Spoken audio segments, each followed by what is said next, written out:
Tudo bom, pessoal? A gente agora vai esquematizar a seguinte situação. Muitas vezes você, quando estiver desenvolvendo exatamente o seu trabalho disciplinar, você vai, logicamente, ficar pesquisando na internet e você vai encontrar algum circuito eletrônico que ele é interessante, que pode complementar o trabalho que você está querendo fazer.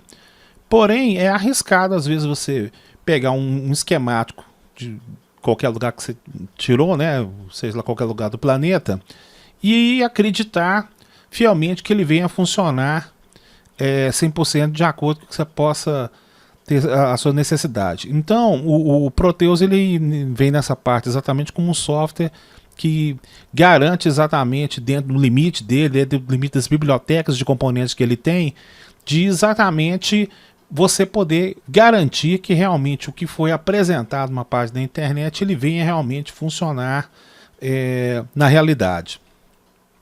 Bom, então eu vou tomar a liberdade aqui de abrir o browser, né? Eu vou abrir aqui a internet. E exatamente aqui eu vou digitar uma coisa bastante simples, né? Um circuito eletrônico que todo mundo consegue verificar, né? Por exemplo, seria, por exemplo, o 555. Vamos pedir ele na configuração astável, né? De 1 Hz. Então vamos pedir para localizar. Aí, localiza vários, né? Esse circuito 555 ele usa um integrado monestável, monestável ou astável. Esse integrado linear ele possui a característica de gerar uma onda quadrada, tá? Você pode exatamente ajustar essa frequência, ou ele pode gerar um pulso um determinado tempo para ligar ou para desligar dentro dos ajustamentos dos componentes que tem. Então aí, poxa, faz de conta que você precisar desse componente, né? Há o tanto de possibilidades que você possui exatamente para poder incrementar o seu trabalho, você está querendo fazer essa pesquisa, e aí vem uma coisa que você tem que entender claramente, né? Os desenhos na área de eletrônica, eles não são totalmente padronizados não, gente, tá? Nós temos várias regiões do planeta, na Rússia desenha de um jeito, no Japão desenha de outro jeito, na Europa em si desenha de um jeito, na América do Norte outro jeito, e o Brasil praticamente aceita todos os formatos que existem. Então você pode verificar que esse circuito aqui, ele é exatamente igual a esse aqui, tá? Vamos até colocar mais discrepante aqui, ó. Tá vendo aqui, ó? Tá mostrando claramente esses dois aqui, ó. Tá vendo aqui, ó? Esse circuito é exatamente igual a esse. Só que esse aqui é um desenho com certeza feito mais para a América do Norte. Esse aqui é um desenho mais feito para a Europa, tá? O resistor do mente retangular ele é mais europeu e o resistor que possui mais esse formato exatamente de dentezinho aqui, uma característica mais norte-americana. Tá? Mas mesmo assim ainda não é regra também totalmente nesses países. Mas esse desenho que está exposto aqui é exatamente igual a esse esquemático que está sendo feito aqui. Então cabe você verificar que quando você for pegar um componente desse, você tem que estar de mente aberta e verificar, poxa, aqui é um capacitor eletrolítico, mas aqui está desenhado diferente. Mas também não deixa de ser capacitor eletrolítico, tá? Então esse tipo de abordagem a gente tem que praticamente verificar, e é o que nós vamos fazer agora aqui exatamente no Proteus. Aqui nós temos um projetinho que eu achei bastante legal com 555, tá? E tá nessa página que quem quiser dar uma olhada aí, ó. Hobbies eletrônicos Blogspot 2009/12 relógio digital com contadores HTML. Foi daqui que eu peguei, eu achei bastante interessante. Eu já baixei essa imagem, tá? Então essa imagem está disponível aqui no meu computador e agora a gente vai fazer a simulação disso aqui no Proteus, tá? Então vamos lá, fechei. Temos aqui o Proteus, exatamente no Schematic Capture, para quem esqueceu, né? Tá aqui o Schematic Capture, quem tiver uma versão um pouco mais antiga, tá escrito ISIS em azul, tá? É a mesma coisa, sem problema nenhum, você pode clicar com que é um dos dois.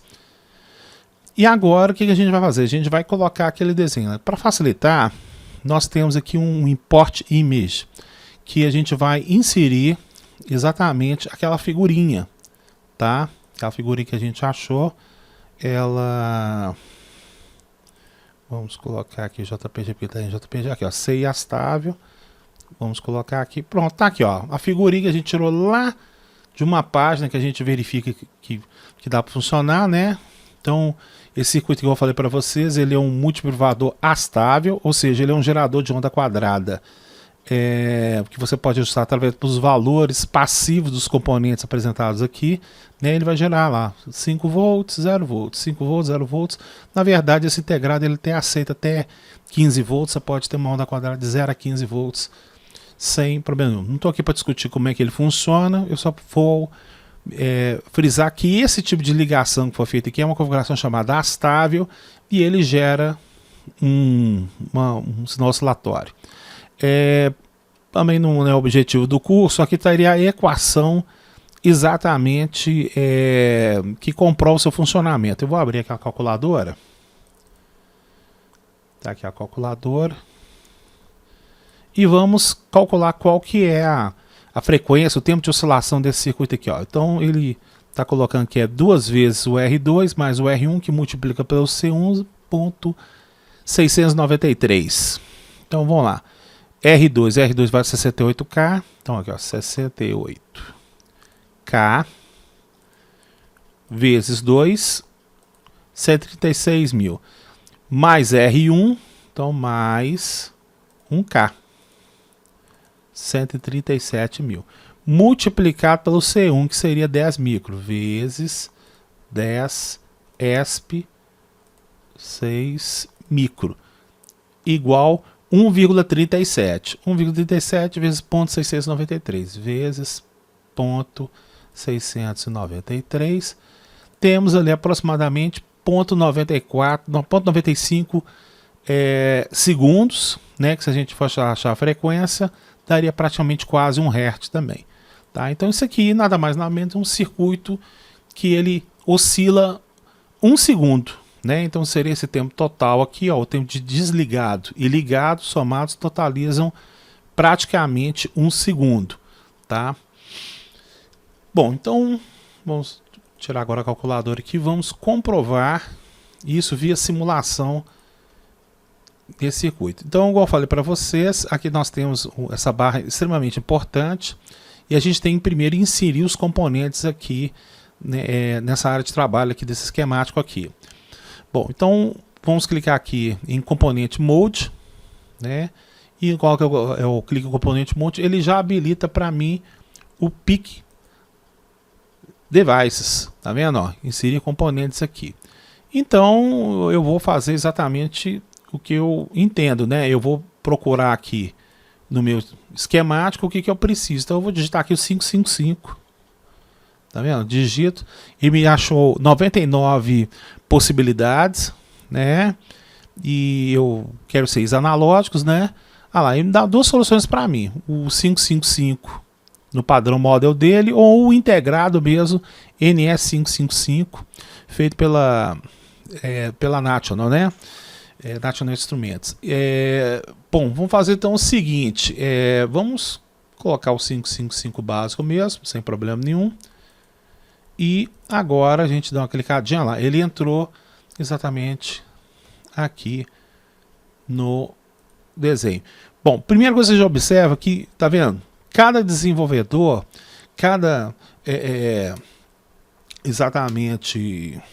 desenvolvedor de software faz a coisa do jeito que ele está na cabeça dele. Você pode ver que aqui, ó, aqui está aqui 8 e 4, olha lá. O 4, ele já está nesse lado de cá, ó. Tá vendo? O 3 que é a saída está aqui, mas o 7 está aqui. Olha lá, o 7, ele tinha que estar justamente aqui, não está. O 5 que tinha que estar na parte de baixo está ali do lado. Então, gente, quem desenvolveu o software, ele fez do jeito que achou o critério dele. Tá? Então nós temos que fazer esse tipo de adaptação, que isso é uma coisa normal que acontece. Tá? Você não vai encontrar coisa Ctrl+C, Ctrl+V para poder fazer na parte de eletrônica, não. Você tem que fazer o negócio na unha mesmo e na base exatamente da análise aqui. Bom, nós temos 3 resistores para serem inseridos, R1, R2, R3. Vamos colocar aqui então, a gente digita res de resistor. Olha lá, res device, olha lá, resistor, né? Característica genérica, vamos colocar aqui, olha lá. Ele está deitado no sentido horizontal, você pode vir aqui no teclado, clicar o menos, tá? Ou mais, tá? Você verifica qual que é que você deseja. Coloquei aqui ele exatamente na posição vertical, outro vertical aqui e o outro que está aqui, que seria o meu R3. Temos que ensinar agora dois capacitores, perdão. Então vamos digitar aqui cap. E aí ele encontrou para mim cap device, né? Se eu clicar aqui em capacitores também, ó, ele poderia dar umas outras combinações aqui, porém não há tanta necessidade, né? Tal, a gente vai direto para a parte genérica. E na parte genérica tem uma coisa interessante, né? Esse aqui seria o eletrolítico dele, tá?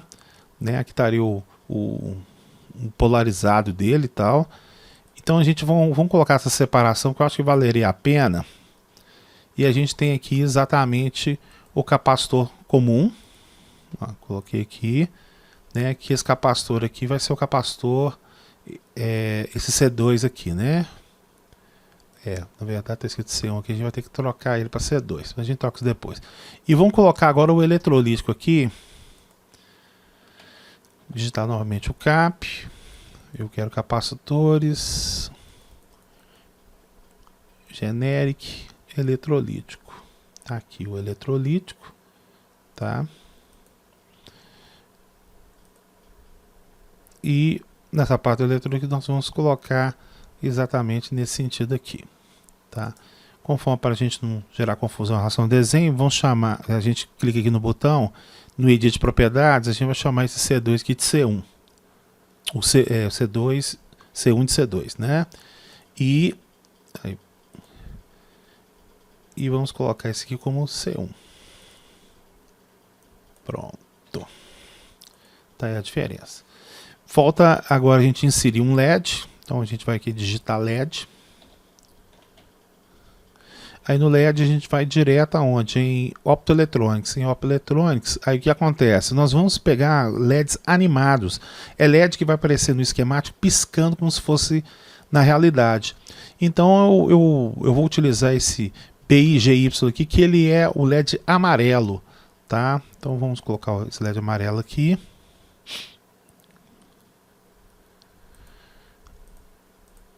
E digitando lá o mais imenso, chegamos exatamente a essa ligação aqui. Bom, então praticamente a gente está com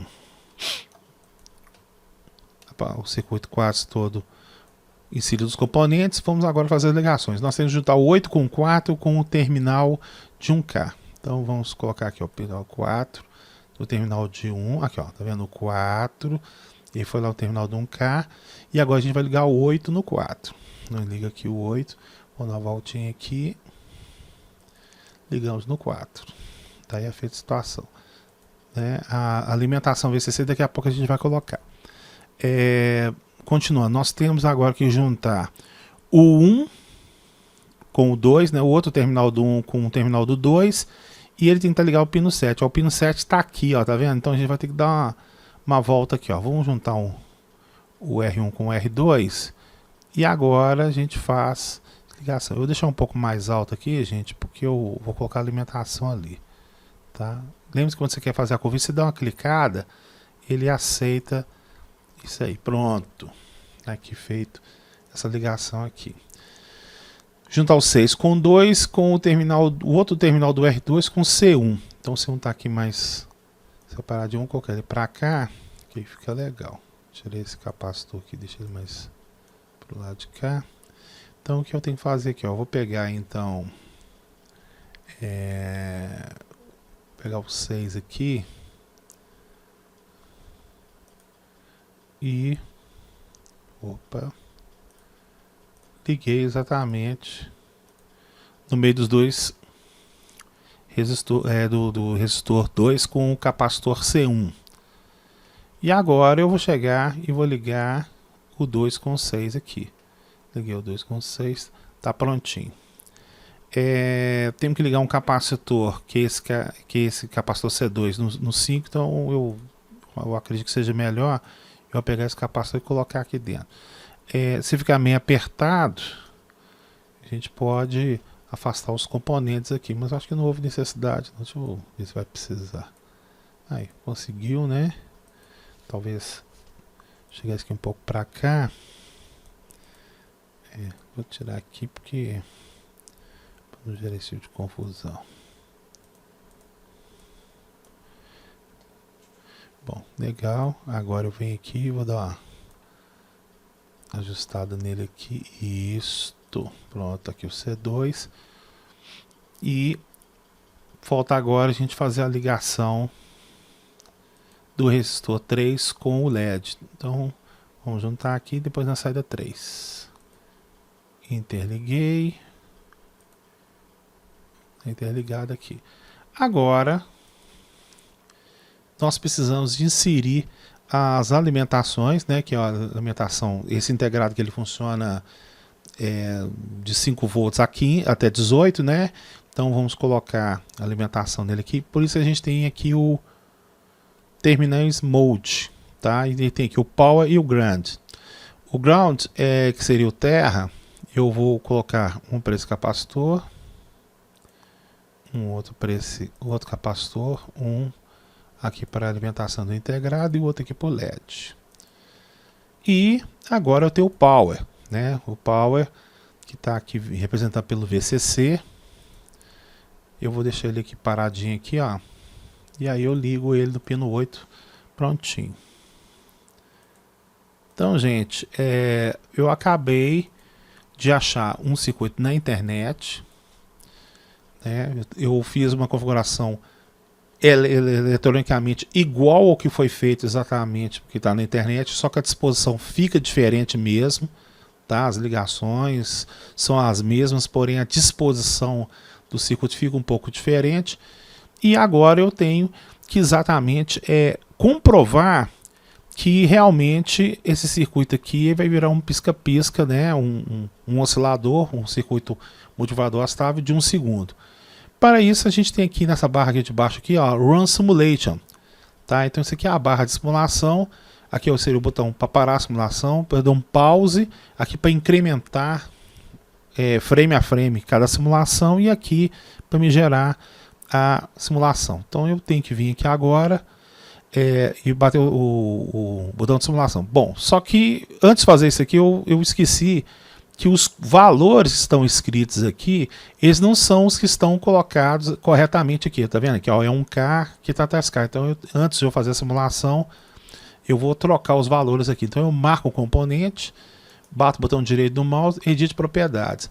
Então aqui está escrito 1K, ali estava 10, transformei em 1K. O outro aqui é 68, aqui está com 10K, vou novamente trocar o componente, tiro esse 10 aqui e ponho 68. O capacitor eletrolítico aqui, que seria de 1 microfarads, ele tem que ser 10, então eu vou colocar aqui 10. E o outro aqui que seria 100 nanofarads, ele está com 1 nanofarad. Vou colocar aqui 100 nanofarads.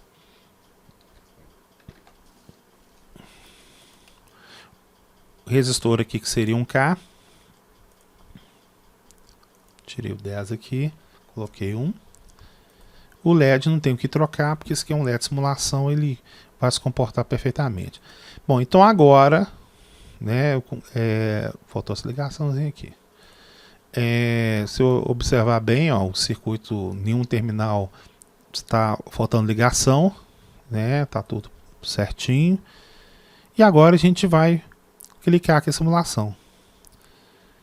Aí, ó, certinho, tá vendo? Ó, o diodo D1 tá piscando, ó lá, meio segundo aceso, meio segundo apagado, totalizando 1 segundo.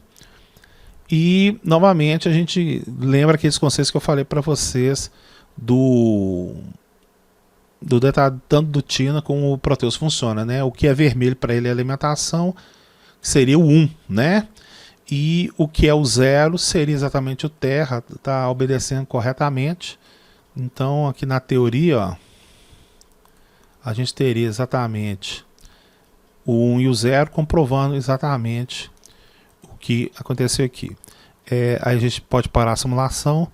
Se o pessoal não gostou muito da cor desse LED aqui, então a gente pode até dar uma trocada também. Como é que a gente faz isso aqui?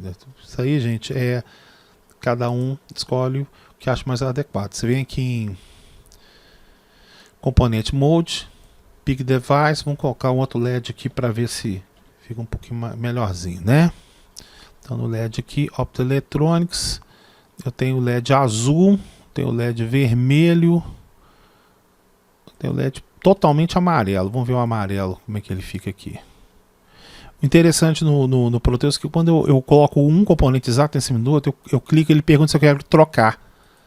Tá vendo? Ele automaticamente faz a ligação e troca, tá? Então isso seria um detalhe interessante.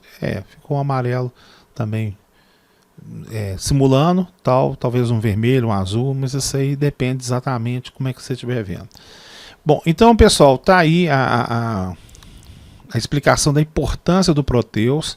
Tá? Então o Proteus ele é um software de simulação, ele faz esquemático e ele também faz PCB. Porém a PCB do Proteus eu não sou muito fã dela não. Tá? Eu tenho feito algumas críticas em relação a isso aqui, eu sei que realmente não ficaria interessante.